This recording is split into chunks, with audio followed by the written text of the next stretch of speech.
Le nouvel esprit public, Philippe Meyer, bonjour.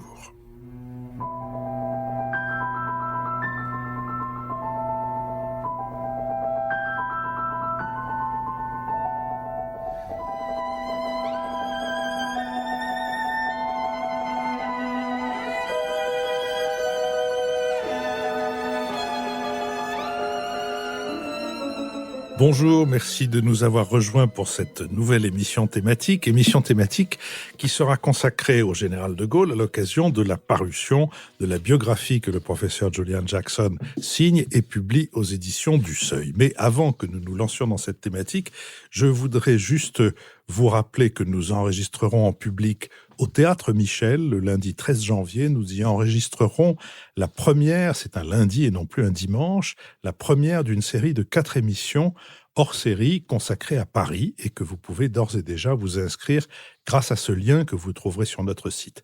Attention, pour couvrir la location du théâtre, cet enregistrement comporte une participation aux frais.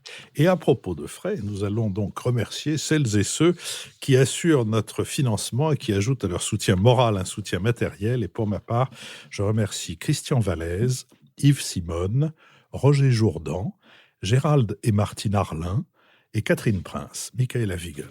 Je remercie au nom du Nouvel Esprit Public Pierre-Henri Comenet, Guy Marcenac, Jean-Marc Fayel et Jean-Pierre Gallois. Nicolas Bavrez. Au nom du Nouvel Esprit Public, je remercie Antoine Pommier, Antoine Corcel, Jean-François Moulin et François Markmann. Julian Jackson. Au nom de l'Esprit Public, je remercie Benoît Carré, Denis Mulman, Cécile Terouane, Bertrand Debré.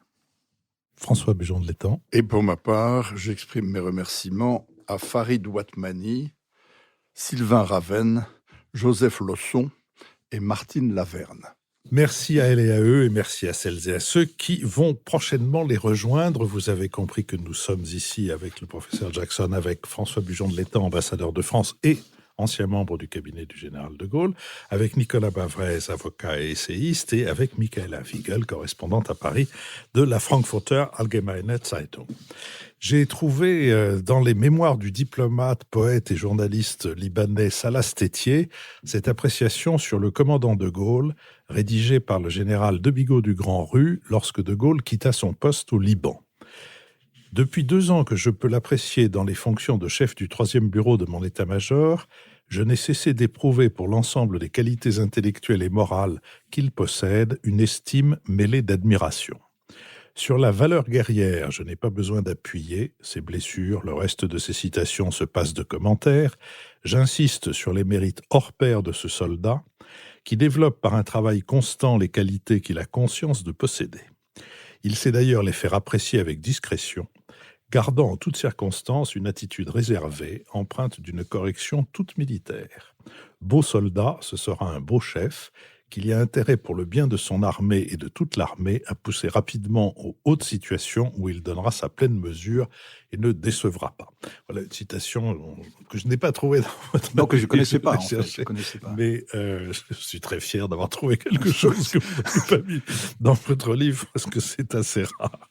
Le 2020 va marquer un triple anniversaire, les 130 ans de la naissance de Charles de Gaulle, les 50 ans de sa disparition et les 80 ans de l'appel du 18 juin.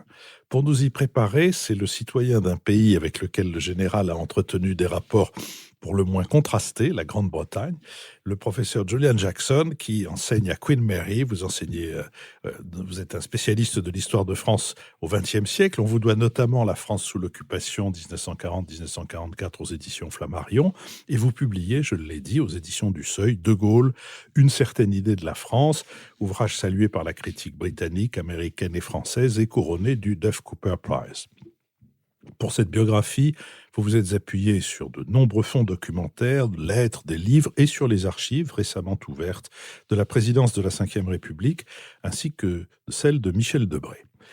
La personnalité rugueuse du général constitue une donnée essentielle pour comprendre un itinéraire parfois chaotique, courageux, déterminé, mais aussi colérique et ingrat. Charles de Gaulle paraît un homme pétri de contradictions. Je vous cite, un soldat qui passa le plus clair de sa carrière à critiquer l'armée, Un conservateur qui s'exprimait souvent comme un révolutionnaire, un homme de passion, incapable, ou presque, d'exprimer ses émotions. » Fin de citation. Si le général de Gaulle s'affirmait guidé par une certaine idée de la France, vous montrez que cette idée était sujette à d'importantes variations, selon une dialectique toute bergsonienne qui cherche, je vous cite encore, à établir l'importance de l'intuition par rapport à l'intelligence analytique, de l'élan vital contre la doctrine figée. Fin de citation. Julian Jackson, quand vous avez commencé cette biographie, vous aviez une certaine idée du général de Gaulle. 1000 pages plus tard, comment s'est modifiée cette certaine idée du général de Gaulle? Oui, en fait, effectivement, j'avais une certaine idée. Je crois on me pose quelquefois la question, est-ce qu'il y a des découvertes? Et je ne crois pas au scoop comme un journaliste. Je crois qu'un historien, ce n'est pas quelqu'un qui cherche des scoops. Mais je crois que s'il y a quelque chose qui m'avait vraiment surpris dans l'action, le comportement du général de Gaulle, c'est sa capacité d'écoute. Qui c'est pas tout à fait l'image qu'on a du personnage, parce qu'on a l'image de quelqu'un en fait un peu froid, intransigeant, cassant, etc., qui cache, comme vous avez dit dans la citation, ses émotions, etc., qui sait exactement ce qu'il veut faire. Mais j'étais vraiment surpris que même au premier abord, oui, il était difficile. Il avait cette capacité. Il avait déjà à Londres pendant la guerre. Je donne 2 exemples et puis je m'arrête. Il y a d'autres choses, mais ça me semblait quelque chose pour un homme d'État qui est très très important et c'est pas donné à tout le monde. C'était pas par exemple le cas de Churchill. Churchill n'écoutait personne. Il avait des intuitions, mais c'était très difficile à la faire changer son avis parce qu'il n'était pas un intellectuel comme De Gaulle. Donc 2 exemples.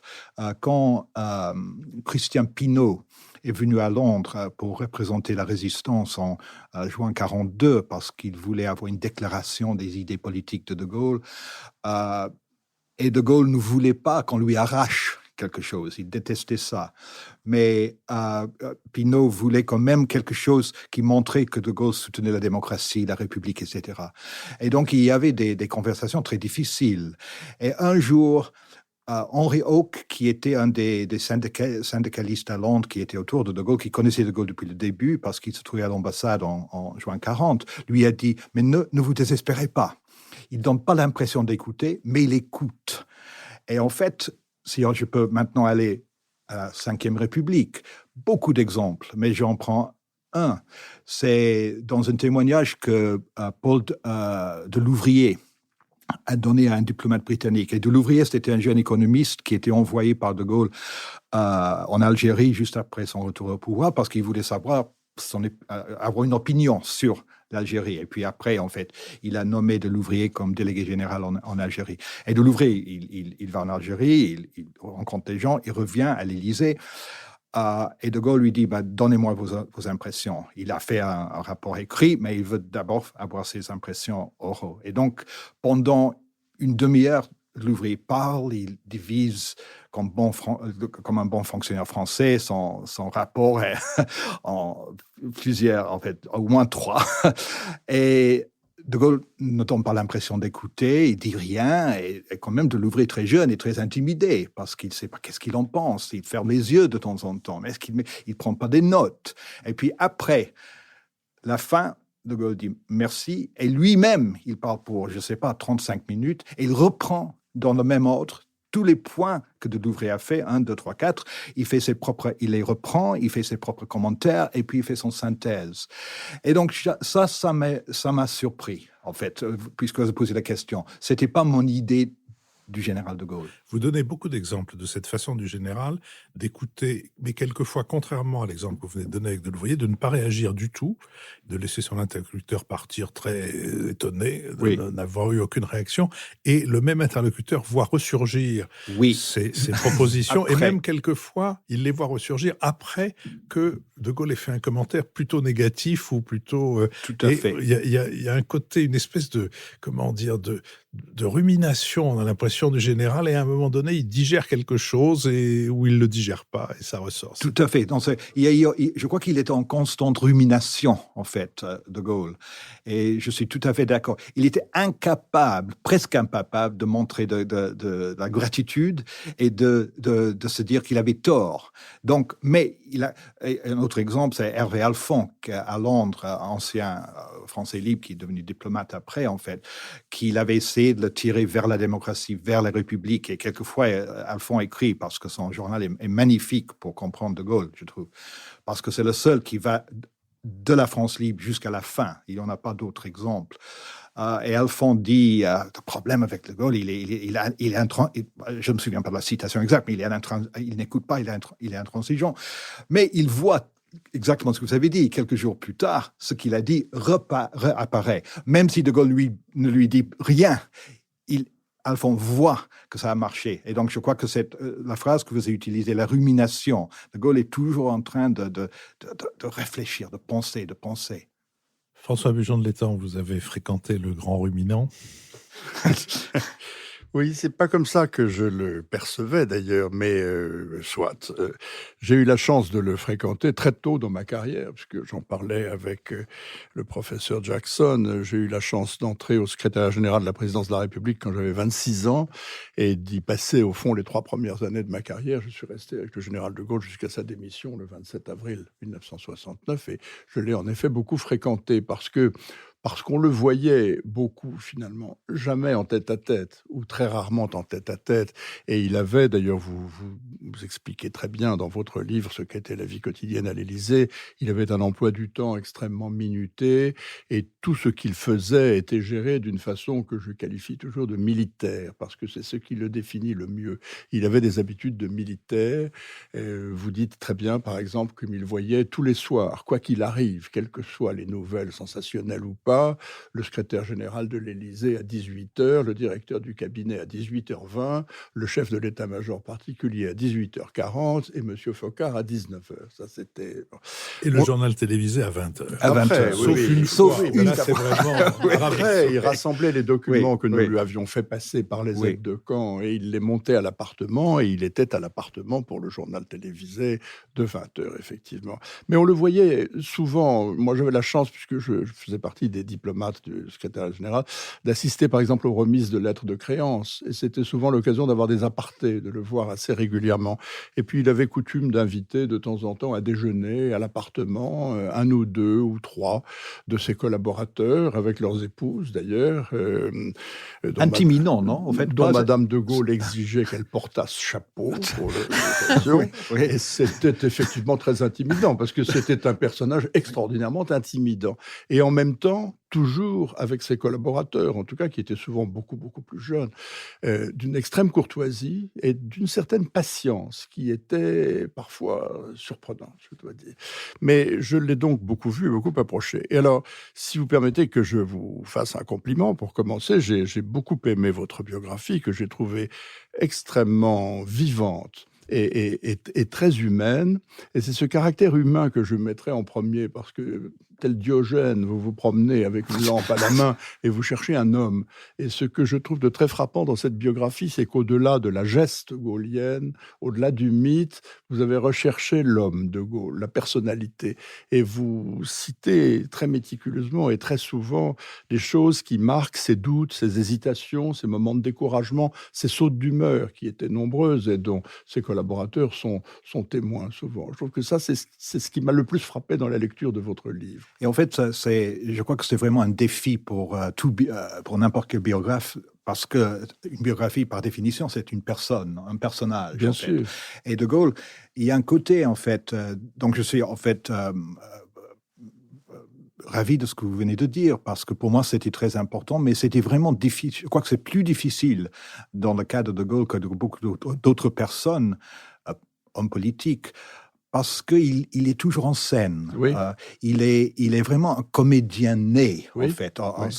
C'est un personnage qui s'est créé par la radio, et après, il a eu ses conférences de presse, sa façon d'utiliser la télévision, ça montrait qu'il avait les dons de comédien. Absolument. Et il parle beaucoup en fait, la métaphore du théâtre revient souvent dans ses écrits. Et donc, le problème pour moi, pour n'importe quel biographe, c'est-à-dire, où est, si la question n'est pas bête, où est la vraie De Gaulle? Parce qu'il est toujours en train, dans un sens, de jouer, même parce que j'ai beaucoup utilisé, bien sûr, Foccart et Alain Perfit, parce que quand même, ils ont beaucoup écrit. Ils ont beaucoup écrit, ils ont lu, et dans le cas de Foccart, comme vous venez de dire, il avait vu chaque soir, presque chaque soir. Oui. Mais le problème, c'est d'aller, de percer, si vous voulez, de voir à travers comment ils se présentent à eux. Parce que je crois que c'est Palevski qui a dit que même si, quand De Gaulle vous parle, il parle à lui-même, dans un sens. Et donc, pour moi, c'était un défi, et parce que le personnage est tellement pudique, et tellement, il vient d'un milieu, et d'une époque où on ne se montrait pas ses émotions, déjà, une culture catholique très du Nord, et tout ça. Et donc, pour moi, c'était difficile, mais il semblait nécessaire d'essayer de faire ça et de laisser, justement, comme vous avez dit, de donner un portrait et de laisser. J'ai pas toujours dit mes commentaires, en essayant que le lecteur peut essayer, comme moi, de cerner ce personnage que, je répète, je trouve quelquefois insaisissable. Nicolas Bafrez. C'est vrai que le général de Gaulle, dans un siècle qui a été celui ce que Nietzsche avait appelé le siècle des grandes guerres conduites au nom des idéologies, il est absolument central dans l'histoire de la France et dans les hauts et les bas de cette histoire. Et il y a cet extraordinaire paradoxe que vous relevez, c'est que c'est quelqu'un qui a dénoué 2 guerres civiles et un général qui a été élevé dans un univers maurassien et qui rétablit 2 fois la République, une fois en 1944, et qui en fonde une autre en 1958, qui est en train de battre le record de longévité des institutions républicaines en France. Alors, la première chose, c'est effectivement le brouillard, et je dois dire que par rapport aux autres biographies, et je pense que De Gaulle apprécierait le paradoxe, il fallait sans doute un Britannique pour comprendre effectivement toute cette myriade d'émotions du personnage, et surtout la manière dont il a fini par en jouer. Parce que, d'ailleurs, c'est des diplomates britanniques qui ont suivi De Gaulle et qui finissent par très bien montrer comment, au départ, assez souvent, ils l'ont traité de fou. Et ensuite, ils voient la manière dont De Gaulle instrumentalise, y compris ses colères, pour faire progresser un certain nombre d'objectifs. Et donc, le brouillard, il vient aussi, et là, il y a une vraie comparaison avec Churchill, me semble-t-il. Une des difficultés, c'est que De Gaulle a fait l'histoire, mais il a aussi écrit l'histoire. Et ça me rappelle la phrase de Churchill, que Churchill lance à Baldwin aux Communes le 6 juin 1936. Il lui dit « L'histoire dira que vous avez tort dans cette affaire, et si j'en suis certain, c'est que c'est moi qui l'écrirai. » Et De Gaulle, c'est la même chose. Il est comme Churchill.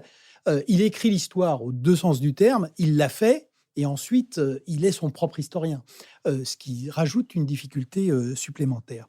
Et finalement, la continuité, et je crois que c'est très bien vu dans le livre, la continuité, elle vient de la fameuse phrase du fil de l'épée.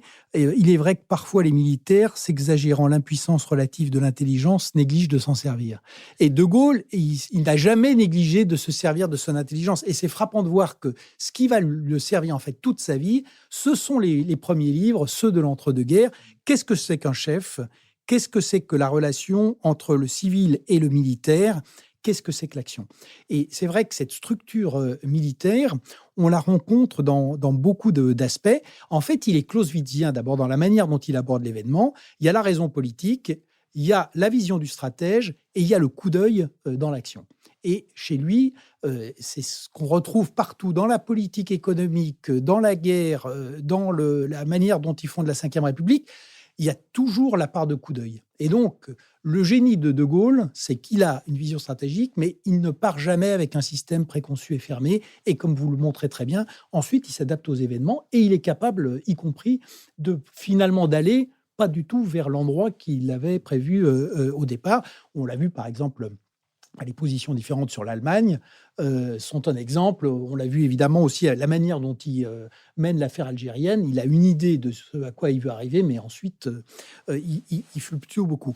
Et la dernière chose que je dirais, c'est que ça se voit aussi dans les institutions de la Ve République. Pourquoi est-ce que la Ve République est un régime aussi, j'allais dire, plastique C'est parce que on a ce côté militaire, c'est-à-dire la stratégie normalement est à l'Élysée, l'opératif est à Matignon, Premier ministre, et le tactique est chez les ministres. Et chaque fois que ses successeurs ont voulu faire remonter le tactique ou l'opératif à l'Élysée à la place du stratégique, eh bien la Ve République s'est mise à dysfonctionner fortement.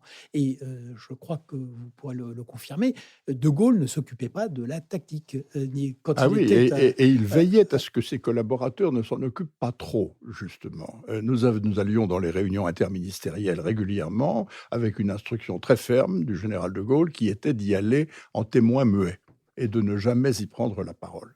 Julian Jackson. Oui, non, je me trouve justement d'accord avec tout ce que vous venez de dire. On pourrait peut-être revenir, parce que vous êtes un expert sur Aron, et puis bien sûr, Aron a écrit sur le maurassianisme de Gaulle, entre guillemets, je peux dire, de Gaulle, et vous avez parlé de milieu maurassien. Ça me semble très, très compliqué, et je ne suis pas sûr que j'avais vraiment résolu le problème. Mais pour l'autre, ce que vous avez dit sur justement la tactique stratégique, je suis tout à fait raison. Il est obsédé dans ses écrits, entre deux guerres, qui sont dans un sens socle intellectuel de tout ce qui arrive après. Et c'est remarquable à quel point, en fait, le personnage intellectuellement est formé, en fait. C'est la doctrine des circonstances, l'importance primordiale des circonstances. Il faut une politique qui ne prend pas compte des réalités, n'est pas une politique, etc. Donc ça, mais aussi, justement, ce jeu entre... on peut dire stratégie et tactique, mais également entre intuition et intelligence et réflexion. Parce que moi, quand je prends par exemple quelle est l'importance, si on définit l'essence du geste du 18 juin, pour moi, il y a deux choses dans ce geste, en fait. Il y a à la fois une réflexion, une grande intelligence, parce qu'il dit pas, c'est pas, il faut résister, mais sans raison. Il donne une analyse, mais très précis, pourquoi la guerre n'est pas gagnée, pourquoi la défaite de la France n'est pas la fin de la guerre. Mais ça, il faut dire, il n'est pas la seule personne à l'avoir eu. Je crois que Paul Reynaud, par exemple, avait plus ou moins la même idée. Mais avec ça, il y a cette intuition, ce courage moral, si vous voulez, qui le fait agir. Donc, il y a ces deux choses qui, pour moi, définissent l'homme d'action qui est De Gaulle, réflexion et action. Et c'est les deux qui comptent. Juste une dernière chose sur, oui, justement, le problème, parce qu'on a parlé tout à l'heure de comment trouver la personne, en fait, le personnage. Oui, en fait, il écrit son histoire. Et il a dit une fois à Duff Cooper, quand je me regarde dans la glace, je vois toujours l'homme du 18 juin. Et donc, il campe son personnage. C'est connu, mais c'est quand même remarquable que ce personnage écrit les mémoires de guerre où il y a un personnage qui s'appelle De Gaulle, qui n'est pas Charles, et vous montrez qu'il n'est à Douala, en fait. À Douala, oui, c'est le mot à Douala. Mais il n'y a que César qui a fait la même chose. Mais César, c'est autre chose, parce que César, quand il a fait son histoire de guerre des Gaules, la guerre des Gaules, là, il le fait l'historien. Donc, il n'y a pas de jeu. Tandis que De Gaulle, il y a un jeu et il y a un De Gaulle. Donc, c'est entre les deux choses. Et il sculpte. Et il fait ça exprès parce qu'il veut se créer comme un personnage. Et quelquefois, les gens me demandent, mais quelle est la plus grande réussite de De Gaulle? Mais il y en a beaucoup, mais je crois qu'une des plus grandes réussites, c'est la création de Gaulle. Et il y a encore, pour parler encore de Hervé Alphand, je trouve que cette conversation qu'il a eue avec Alphand juste avant qu'Alphonse, c'est pendant la période du RPF, ou après la RPF, en fait, pendant la période du désert, je crois que c'est 55, Alphonse, avant de partir pour Washington comme ambassadeur, il va voir De Gaulle, et il ne l'a pas vu depuis la guerre, en fait.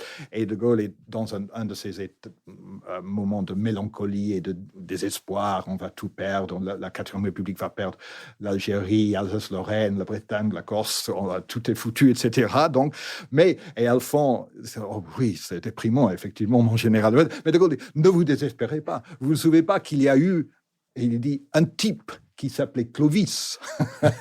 Et 200 ans après, grâce au type Clovis. Et donc, il y a eu le général de Gaulle, et dans 200 ans peut-être, etc. Donc, cette création de quelqu'un auquel les Français peuvent se raccrocher dans leur vision de leur propre histoire est très, très important, en fait. Mais on pourrait peut-être revenir à cette question, parce que ça me tracasse, vous avez dit ça très rapidement, mais l'origine de ces idées, Maurras, etc., peut-être on peut revenir après, en fait. Après vous avoir lu, vous savez que les évêques catholiques, quand ils sont nommés, doivent se choisir une devise qu'ils écrivent sous leur blason. Et je me disais que si les présidents de la République française avaient dû faire la même chose, De Gaulle aurait pu écrire Constance et circonstance. C'est à peu près oui, ça c'est... Oui. Michaela Wiegel. Oui, moi, Nicolas vient déjà de mentionner. Moi, ce qui m'a vraiment passionné, c'est comment vous montrez ces vues très évolutives sur l'Allemagne et que vous rectifiez aussi un petit peu ce que ces autres biographes ont toujours décrit comme une fascination d'origine, en quelque sorte, pour l'Allemagne, alors que vous avez trouvé dans ces écrits, quand il a eu ce séjour jeune Sansérien dans le pays de Bade, où nulle fascination, mais au contraire, une obsession par la dernière guerre et par celles qui sentaient déjà venir. Et vous décrivez aussi comment, après donc la Deuxième Guerre mondiale, voyant que son idée d'un morcellement en quelque sorte institutionnalisé de l'Allemagne n'allait pas se faire, il adapte à nouveau ses vues sur l'Allemagne et que finalement se résout à avoir en quelque sorte en Allemagne un partenaire, en Allemagne de l'Ouest, un partenaire. J'aimerais bien savoir comment vous... justement britannique, vous voyez, vous le citez en disant que finalement l'Europe, ça s'est toujours fait par une alliance des Germains et des Gaules.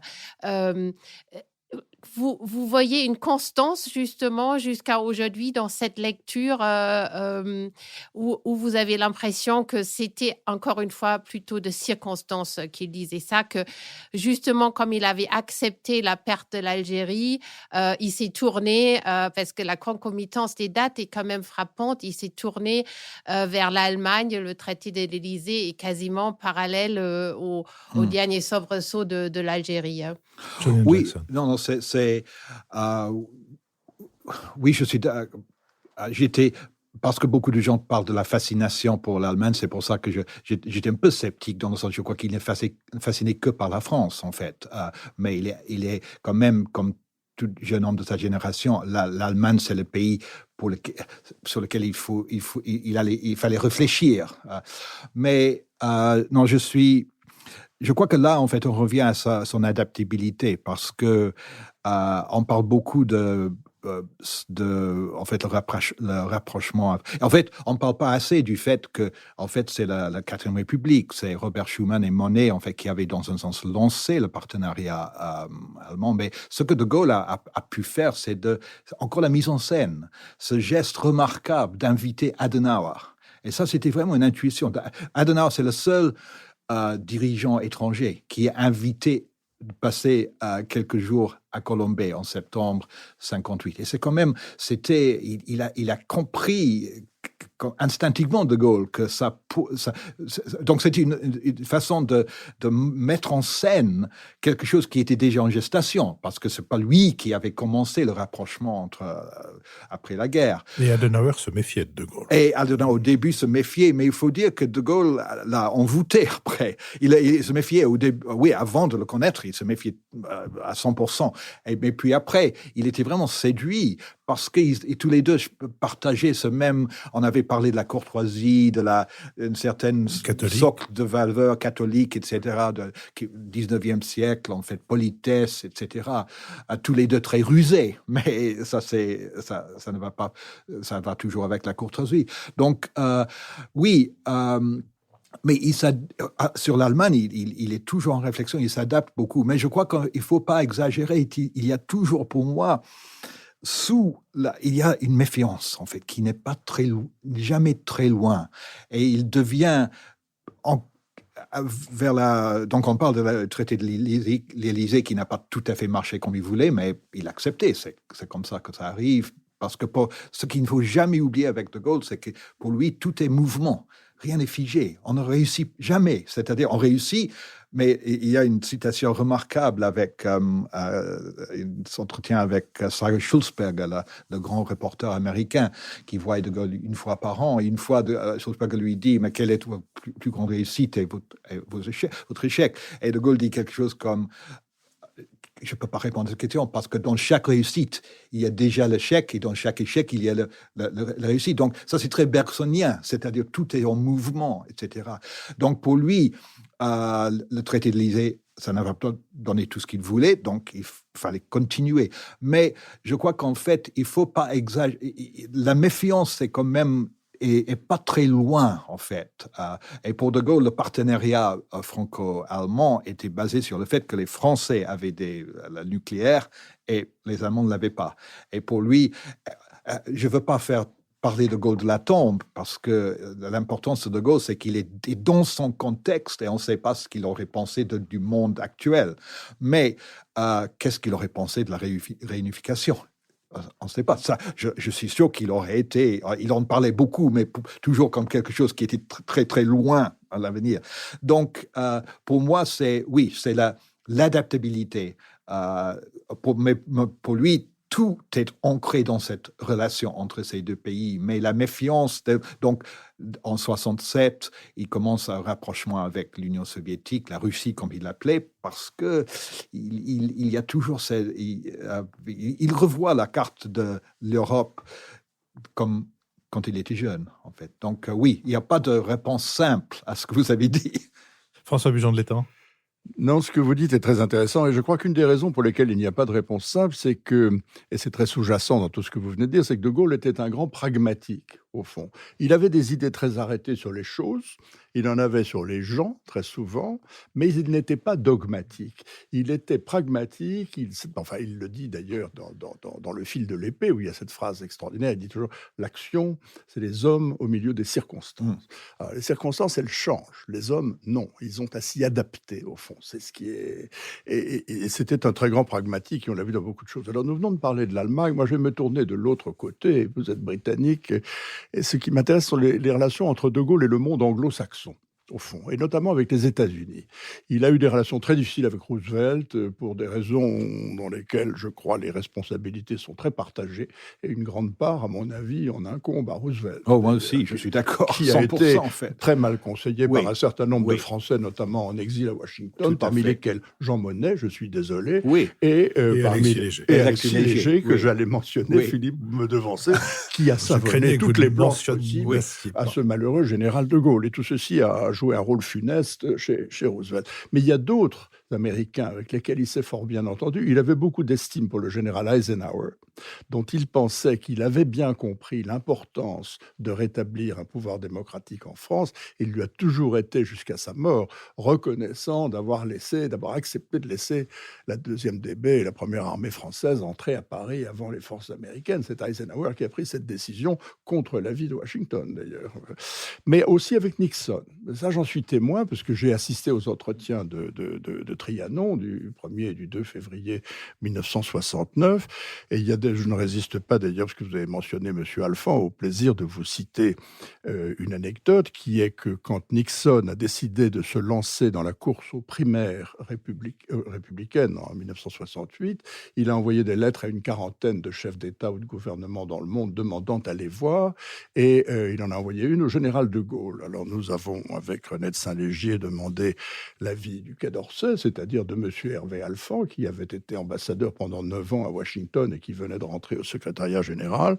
Réponse de M. Alphand, que le général ne perde pas son temps avec M. Nixon, qui est un homme fini.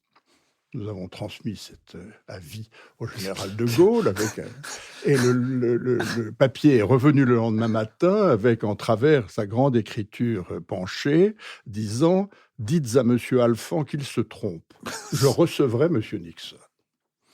Il a reçu M. Nixon, et quand celui-ci a été élu président des États-Unis, sa première visite à l'étranger a été pour De Gaulle à Trianon, où il est venu avec Kissinger, où il a annoncé son intention d'établir des relations avec la Chine communiste et de mettre fin à la guerre du Vietnam dans les meilleurs délais, ce dont le général le pressait. De Gaulle aimait Nixon. Il considérait que c'était un homme solide dans la guerre froide contre l'Union soviétique, que c'était un homme à principe avec qui on pouvait s'entendre. Donc quand on dit De Gaulle s'est mal entendu avec les États-Unis, on pense surtout à Roosevelt et à la période de la guerre. On pense aussi à sa sortie de l'OTAN, au discours de Phnom Penh, etc. Mais malgré tout, il avait, vis-à-vis des États-Unis, une attitude beaucoup plus pragmatique que celle-là, et pas du tout d'a priori. C'est à cela que vous voulez en venir. Je suis très curieux d'avoir votre jugement sur ça. Tout à fait d'accord. 100% d'accord, en fait. C'est-à-dire que pour De Gaulle, déjà, il faut... je crois qu'il faut méfier quand on dit il était un ami ou respect. Pour De Gaulle, on n'a pas les États n'ont pas d'amis en fait. Donc, ils n'ont que des intérêts. Ils n'ont que des intérêts. Donc ça c'est pour lui le point de départ. Mais je crois que je suis tout à fait d'accord dans le cas il y a deux choses, Roosevelt et De Gaulle.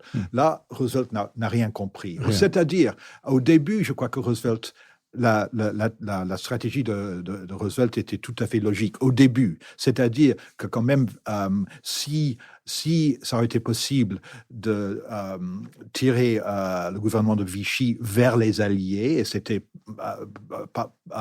et si on pourrait faire basculer Vichy dans le camp allié, ça aurait pu sauver beaucoup de vies britanniques et américaines, tout à fait logique. Et donc, c'est possible. Et donc, le pari vichysois que fait Roosevelt, c'est logique jusqu'en novembre 1942. Mais après novembre 1942, quand la zone libre est occupée, quand l'Afrique du Nord est aux mains des Américains, ça n'a aucun sens. Et après ce moment, Roosevelt se bute et ça n'a plus aucun sens. Et donc, un jour, il dit De Gaulle est communiste en puissance, l'autre jour, c'est des fascistes, etc. Il est mal conseillé et ça devient une espèce d'obsession. Bizarre, en fait. Je comprends pas. Parce que presque tout le monde autour de Roosevelt trouvait que c'était absurde. Eisenhower, bien sûr, mais même Hull, tout le monde. À la fin, il y avait une espèce de... Même après le débarquement, Roosevelt écrit à quelqu'un, je crois qu'il dit ça, je crois que les Français vont rapidement se débarrasser de Gaulle, on va voir qu'en fait, il n'est pas très populaire, etc. Mais c'est absurde. Donc oui, mais je crois on aurait tort de dire que ça, c'est la raison pour tout ce qui s'est arrivé après entre les relations entre De Gaulle et les États-Unis, parce que De Gaulle n'agissait pas comme ça. Non. C'était toujours les intérêts. Mais oui, c'est trop facile de dire que De Gaulle est anti-américain, pour moi. Pour moi, De Gaulle... Mais c'est quoi l'anti-américanisme, déjà? L'anti-américanisme, pour moi, il y a deux possibilités. Il y a les gens qui n'aiment pas l'Amérique, souvent la gauche française, pour ce que l'Amérique représente, ses valeurs, la civilisation américaine. Vous connaissez le mot de Jacques Julliard qui dit l'anti-américanisme, c'est le socialisme des imbéciles. Exact, oui. Et là, De Gaulle, pour lui... Parce que De Gaulle, pour moi, c'est un nationaliste, je dis dans le livre, c'est un peu prétentieux peut-être, existentialiste et pas essentialiste. C'est-à-dire, il préserve pas il veut pas comme Vichy une essence de la France. La France doit changer Il est, en fait, sa première visite aux États-Unis, il est fasciné par la puissance des États-Unis, la puissance économique, la vitalité, etc. Il admire, il envie un peu. Mais, donc ça, c'est vrai. Mais pour lui, le soi-disant anti-américanisme, c'est parce qu'il veut trouver pour la France un moyen de pouvoir agir dans le monde. Et la guerre froide a figé, dans un sens, les possibilités pour les moyennes puissances comme la France de pouvoir agir. Donc, ça aurait pu être la Chine aujourd'hui. Si l'Amérique était l'ennemi, c'était pas parce que c'était Amérique, parce que c'était dominant. Et il fallait toujours trouver un espace pour survivre. Donc, je suis d'accord. Et juste pour Nixon, ce qui est très... pour montrer, vous avez dit au début, vous avez parlé des contradictions du personnage, et quelqu'un qui a pu être admiré à la fois par Henry Kissinger et Fidel Castro. C'est quand même pas donné à tout le monde. Et c'est vrai que Kissinger admirait beaucoup le côté cavour, Metternich de Gaulle, mais il y a aussi un côté Mazzini, en fait, qui est autre chose. Et donc, et de Gaulle, oui, il voyait... quand Nixon arrive, de Gaulle donne une espèce de cours magistral à Nixon, où il a dit, c'est remarquable, je le cite longuement, parce que c'est presque le dernier grand entretien, en fait, c'est le dernier avec un homme d'État étranger. Et il lui dit, ce qu'il dit sur Vietnam, c'est remarquable, mais il y a un peu de Schadenfreude aussi dans de Gaulle, parce qu'il voit les déboires des Américains au Vietnam. Ce qu'il dit est très intelligent. Il faut sortir, et ce serait moins difficile pour vous de sortir que pour nous d'Algérie, où nous étions pendant un siècle, etc. Et donc, oui, ces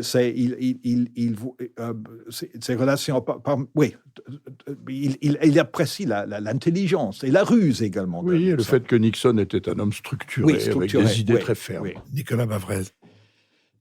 Vous vouliez parler de Maurras, mais je pense en fait que vous avez donné la solution, c'est-à-dire que finalement, je crois que Bergson est plus important que Maurras dans la manière dont De Gaulle s'est formé. Il y a la fameuse phrase de Bergson, il faut agir en homme de pensée, penser en homme d'action, et ça, pour moi, c'est vraiment la manière d'être de Gaulle. La deuxième chose sur les structures, c'est les nations, et vous avez extraordinairement raison, mais... dans cette formation des nations, ce qui est fascinant, c'est que De Gaulle a en même temps extrêmement et profondément bien compris le système géopolitique du XXe siècle. Donc, la force des nations, c'est vrai qu'on le voit sur l'Allemagne. C'est d'ailleurs pour ça que De Gaulle, on aurait pu penser, comme vous le montrez, qu'il aurait pu être séduit par un certain nombre de régimes autoritaires dans les années 30. C'est pas du tout le cas, puisque pour lui, l'Allemagne, c'est d'abord l'ennemi. Il a très vite compris qu'il y aurait une nouvelle guerre, et donc il prépare la nouvelle... Et il n'y a aucune tentation, aucune sympathie pour les régimes de l'Italie mussolinienne ou de l'Allemagne hitlérienne. C'est fascinant sur la Russie aussi. Il y a cette phrase fabuleuse qu'on trouve chez Perfit, la Russie boira le communisme comme le buvard boit l'eau. Et c'est vrai qu'il a pensé l'après-guerre froide en réalité. D'ailleurs, on retrouve en 65, il avait dit que l'OTAN tomberait le jour où le rideau de fer tomberait. D'une certaine manière, c'est les problèmes auxquels on est confronté. Une autre chose, je trouve, sur quand même la puissance des intuitions de Gaulle, c'est qu'après, justement, la chute du mur de Berlin et du soviétisme, on a récupéré les plans de frappe de l'armée soviétique, les plans de frappe nucléaires. Et il y a deux pays qui ne figuraient pas sur ces plans de frappe et qui étaient la France et le Royaume-Uni. Ce qui montre que la dissuasion, qu'on a beaucoup moquée, avait quand même des effets tout à fait pratiques. Et ce par quoi je voudrais, pour rejoindre ce qui était dit, c'est là où il y a quand même une intelligence politique qui est très grande. C'est que contrairement au récent président de la République français, De Gaulle ne s'est jamais trompé sur la priorité. En 1958, il donne à la France une constitution, il refait une diplomatie, une défense, il redonne une politique économique avec Rueff, il casse l'inflation, il fait une politique de l'offre, il sort de l'Algérie. Et quand tout ça est fait, il fait de la grande politique. mais il ne fait pas de la grande politique tant qu'il n'est pas sorti du boulet algérien. Et donc, la grande politique, c'est deux choses. L'Europe européenne avec Adenauer, et de l'autre côté, le positionnement de la France entre l'Est et l'Ouest, entre le Nord et le Sud. Ce qui est une intuition, il faut reconnaître que comme levier diplomatique, on a pu discuter de certaines initiatives, par exemple le Québec libre, mais comme levier diplomatique, on ne pouvait pas trouver mieux. Mais il a fait les choses dans l'ordre et il n'a pas attaqué la scène diplomatique et stratégique mondiale avant d'avoir réglé le problème français. Dans le prolongement, Michael Avigal. Oui, la tentation est trop grande de nuancer ce portrait vraiment très élogieux et je trouve vous le réussissez très bien dans votre livre. Justement, vous montrez toujours aussi les contreparties de cette grande vision, en quelque sorte, que Nicolas a présentée avec beaucoup d'audace. En fait, j'ai l'impression, mais allez me corriger, que vous montrez très bien que cette façon d'être ne lui permet pas non plus de créer des partenariats très stables avec les autres pays et qu'on arrive notamment sur le plan européen à des situations où il ne lui reste que bouder et faire la politique de la chaise vide. Ce que je ne vois pas comme un grand succès, pardon de le dire. Et par exemple aussi, alors je trouve sur l'OTAN, on est probablement allé un peu vite parce que ce que vous exprimez très bien dans le livre, c'est les circonstances, le cadre exceptionnel dans lequel De Gaulle peut décider de sortir des structures militaires intégrées et en même temps rester un allié des Américains, dont les Américains savent qu'il est fiable. Et donc, j'ai l'impression qu'on ne peut pas plaquer cette situation, comparer cette situation aujourd'hui et d'en conclure tout de suite que l'OTAN n'est plus valable parce que le rideau de fer s'est écroulé. Ça m'intéresserait, quelle est votre lecture? Julian Jackson. Oui, en fait, juste pour rebondir sur, en fait, d'abord ce que vous avez dit sur Maurras, peut-être, mais en fait, les possibles tentations que De Gaulle aurait pu avoir dans les années entre deux guerres qu'il n'avait pas. Pour moi, la marque de Maurras en De Gaulle, s'il y en a, en fait, et là, je reste ouvert, en fait. Je reste ouvert parce qu'il en parle presque pas, et c'est quand même étrange. C'est l'importance de l'État. D'un État fort. Pour Maurras, ça devait être une monarchie, etc. Mais pour De Gaulle, parce que en fait, la pensée structurante ce qu'il manquait pour lui dans la troisième et quatrième, c'est qu'il n'y avait pas d'État. On connaît très bien la boutade sur Lebrun, qui est quand même le président Lebrun, le dernier président de la Troisième République, dont il avait dit, comme chef d'État, il lui manquait deux choses. Il n'était pas un chef, il n'y avait pas d'État. Et pour lui, l'État, c'est... Et pour lui, c'est l'armée qui est la colonne vertébrale de l'État. Oui, qui devait être, en fait. Parce que le problème, en fait, pour lui, le drame d'Algérie, c'est que, en fait, l'armée n'était... Parce qu'une armée sans État, une armée à la dérive, en fait, des soldats perdus, etc., en fait. Donc, oui, et donc il a créé ce système que, comme vous avez dit tout à l'heure, en fait, hybride, qui est la Cinquième République, qui est là, je sais on la critique quelquefois, il y a souvent des critiques, mais moi je dis toujours, et maintenant en fait, pour un Anglais, je ne suis pas dans une situation où je pouvais vraiment critiquer les institutions d'autres pays, voyant ce que nous vivons actuellement en fait. Mais les gens qui critiquent, c'est trop autoritaire, etc., oui, mais pour moi, la réponse c'est qu'en fait, il n'y a jamais un système politique qui est parfait. En fait, ça n'existe que dans les fantaisies des constitutionnalistes. Il n'y a jamais de perfection. Et j'ai cité dans le livre ce que Hollard a dit, Alphonse Hollard, historien de la Révolution française, qui a dit que la République était belle sous l'Empire, et que le parlementarisme est beau sur la Cinquième République. Donc il y a toujours un équilibre. Et pour moi, je trouve que depuis 60 ans, ça a quand même pas mal marché, en fait. C'est pas parfait, mais les systèmes parfaits n'existent pas. Et il a, dans un sens, résolu un problème qui qui existait depuis la Révolution française. Il le dit même à Harold Macmillan en 1943, que la crise française s'est ouverte en 89. Et donc, il veut réconcilier l'État et la nation, la gauche et la démocratie et l'État, etc. La monarchie et la République. La monarchie et la République, exactement. Oui. Donc, oui, mais pour parler, je suis d'accord, il ne faut pas quand même... mais parce que comme vous avez dit... l'empreinte de Maurras, vous avez parlé de la nation. Et là, je crois que je vais juste citer, c'est très, très court, pour montrer les intuitions que vous pouvez avoir sur la géopolitique, mais qui venaient d'une fête qu'il croyait à l'importance fondamentale de la nation. Il pensait que la nation était la chose éternelle, qui est faux. En fait, la nation est très récente. Mais il dit par exemple, à Perfit en 64, et je ne sais pas pourquoi ils sont en train de parler de la Yougoslavie, et il dit « Encore faudrait-il qu'il y ait une nation yougoslave. Il n'y en a pas.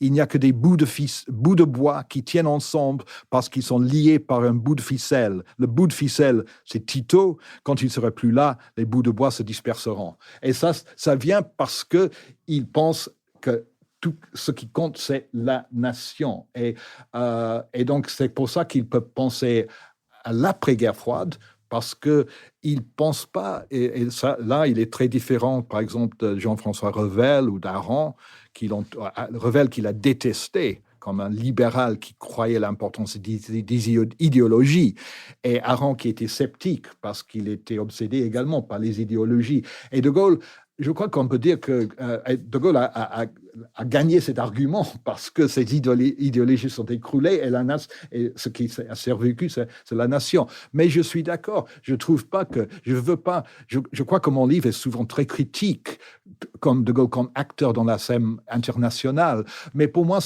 le rôle de biographe, c'est pas de donner de noter en fait la personne. Et je trouve que oui, cette obsession de bouger toujours, ça crée une certaine instabilité dont vous avez parlé, en fait.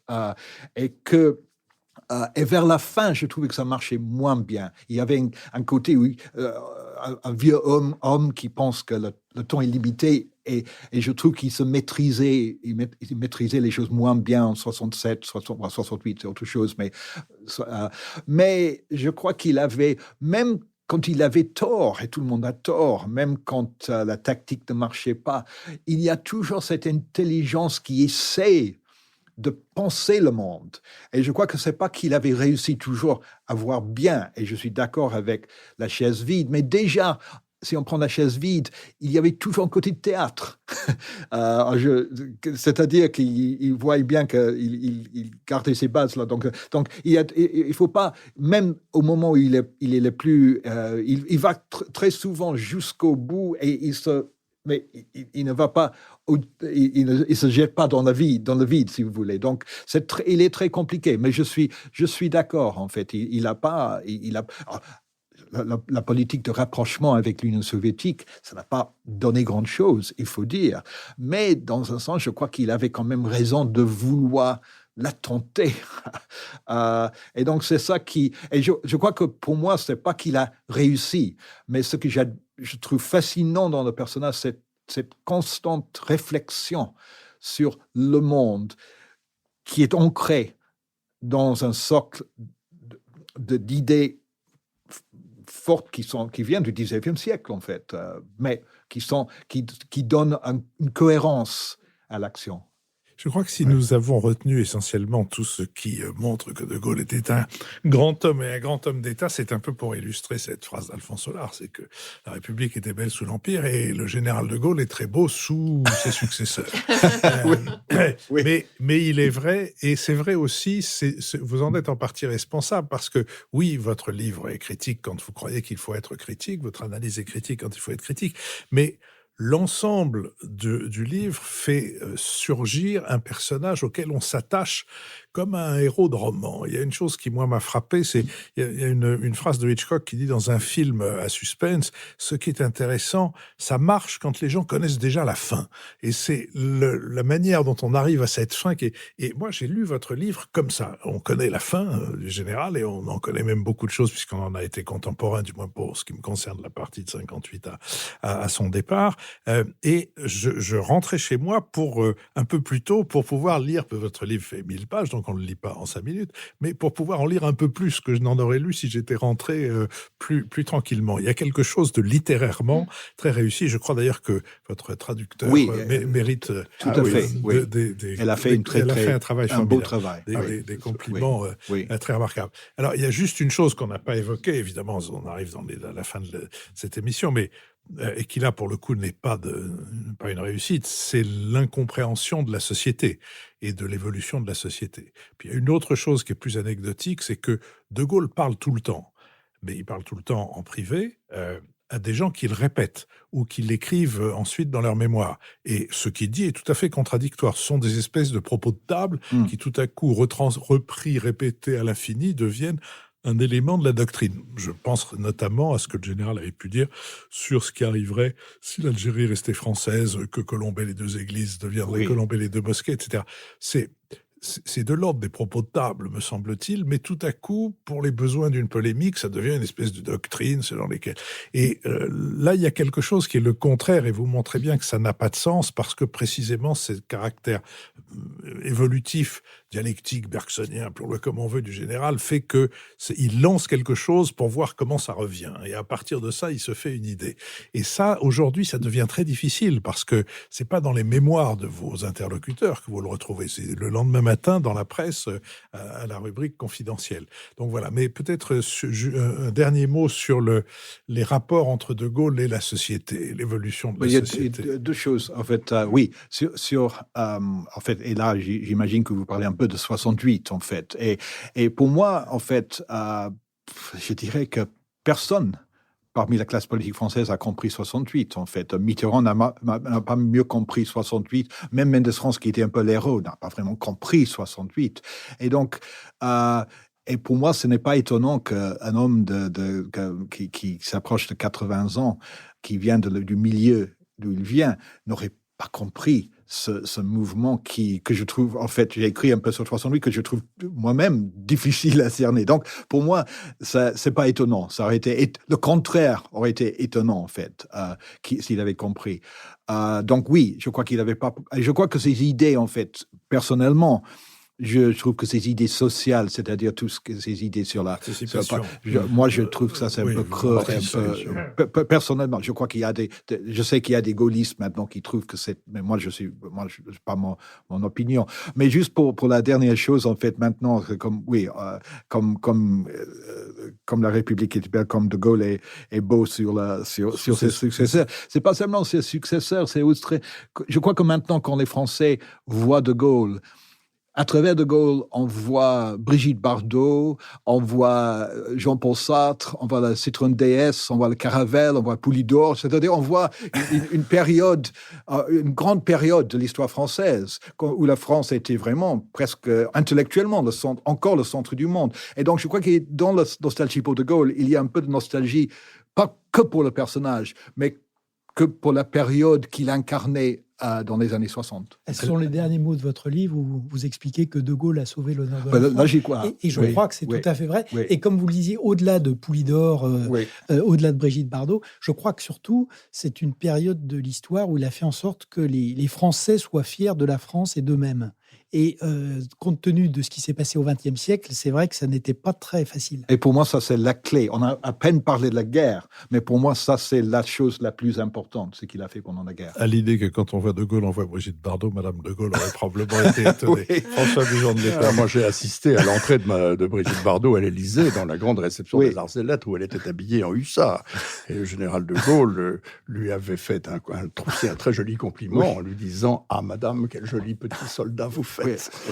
Moi, je voulais simplement dire, in fine, que parmi les multiples raisons pour lesquelles je vous sais gré d'avoir écrit ce livre, que j'ai trouvé vraiment, vraiment très intéressant, c'est que dans les toute dernière page, vous laissez presque le dernier mot à Régis Debray, ce qui me console d'ailleurs d'avoir passé des heures et des heures à chercher à l'extraire des prisons boliviennes quand j'étais à l'Élysée.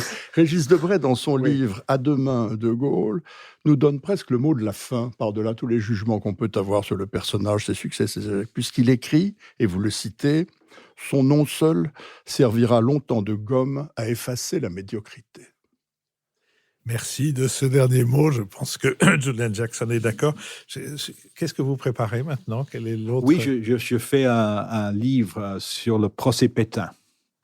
Pourquoi, en fait, et donc je revois le procès et j'utilise les 3 semaines du procès pour revivre ces années et pour poser les questions, quel était le crime, si vous voulez, de Pétain, parce qu'il y a beaucoup de possibilités. Nous l'attendons et nous le lirons avec plaisir. Je vous rappelle que cette émission est préparée avec Sophie Jacquin. Le site est maintenu dans son dynamisme par Nicolas Tourneau. Benoît Carré assure la transcription, le compendium de nos conversations. Thibaut Delage a enregistré cette émission pour le studio L'Arrière-Boutique et Julien Neuville est le producteur avec la société Nouvelles Écoutes. Et nous vous donnons rendez-vous la semaine prochaine.